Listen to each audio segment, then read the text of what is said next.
Hello students, इस video में हम क्लास 9th की एक्सरसाइज 6.3 के क्वेश्चन 1 और 2 को कैसे सॉल्व करना है ये सीखेंगे। तो चलिए स्टार्ट करते हैं। लेकिन एक्सरसाइज स्टार्ट करने से पहले मैं आपको दो बेसिक्स बताऊंगी जो आपने प्रीवियस क्लासेस में भी पढ़े होंगे। पहला बेसिक है त्रिभुज के अंतःकोणों के बारे में कि त्रिभुज के अंतःकोणों का योग 180 अंश होता है। तो ये आपने क्लास 8th में भी पढ़ा होगा। इस गुण को हम त्रिभुज का कोण योग गुण भी कहते हैं। इसके बाद दूसरा गुण जो आपको जानना ज़रूरी है वो है बहिष्कोण प्रमेय। बहिष्कोण प्रमेय क्या है? बहिष्कोण प्रमेय के अनुसार अगर किसी त्रिभुज की एक भुजा को आप आगे की ओर बढ़ा दें तो इससे बाहर की ओर जो बहिष्कोण बनेगा वो अंदर स्थित दो विपरीत कोणों के योग के बराबर होता है।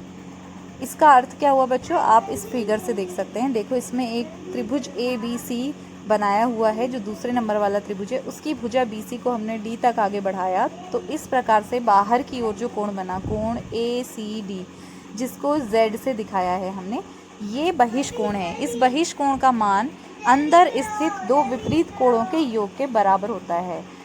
विपरीत कोणों का अर्थ है कि जो कोण इस Z के साथ जुड़ा हुआ है उस कोण को आपको नहीं लेना है। जैसे कोण ACB को आपको नहीं लेना है और Z बराबर हो जाएगा कोण BAC धन कोण ABC, यानी कि x धन y। तो Z बराबर x धन y, ये बहिष्कोण प्रमेय है। तो अगर ये दो बेसिक्स आपको समझ में आ गए तो बस अब आसान है। अब हम प्रश्नावली शुरू करते हैं। देखिए, इसका पहला क्वेश्चन, हमको एक आकृति दी हुई है। आकृति में हमको दिया है कोण SPR 135 अंश है और कोण PQT 110 अंश है और इसमें हमको कोण PRQ का मान ज्ञात करना है।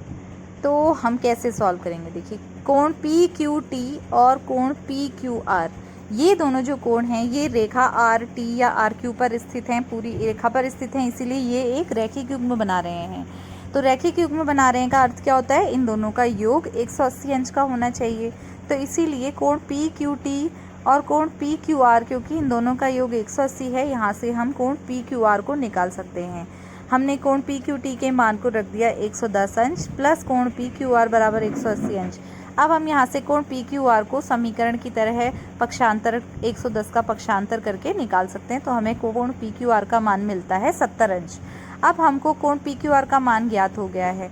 अब इसी प्रकार से कोण एक SPR का मान हमको 135 अंश दिया हुआ था जो कि बहिष्कोण है, और बहिष्कोण प्रमेय से कोण SPR बराबर होना चाहिए कोण PQR प्लस कोण PRQ के, क्योंकि बहिष्कोण का मान त्रिभुज के अंदर स्थित दो विपरीत कोणों के योग के बराबर होता है।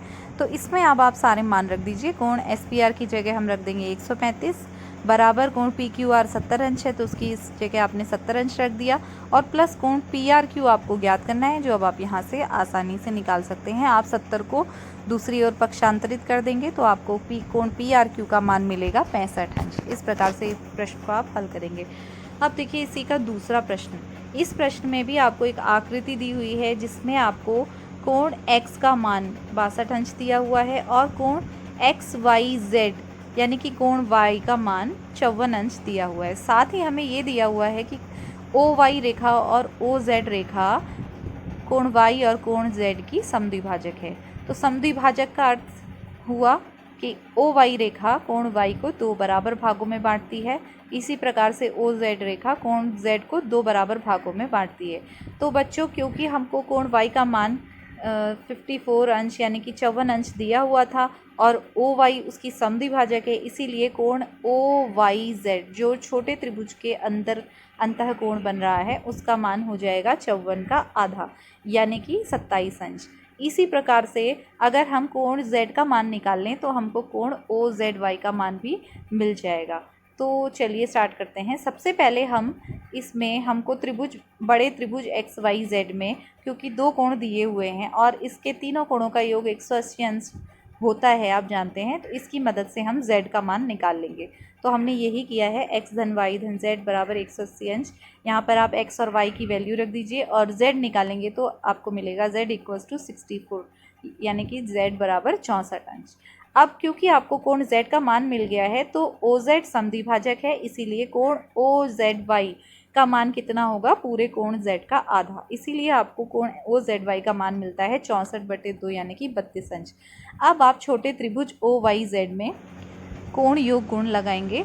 इसके तीनों कोणों के योग को 180 अंश के बराबर रखेंगे। तो कोण OYZ प्लस कोण OZY प्लस कोण YOZ इक्वल्स टू 180 डिग्री। इसमें आपको OYZ और OZY दोनों की वैल्यू पता चल गई है। अब 27 प्लस 32 और प्लस कोण YOZ जो आपको इसमें ज्ञात करना है उसको आप ऐसे ही रहने दीजिए और इक्वल्स टू 180 डिग्री।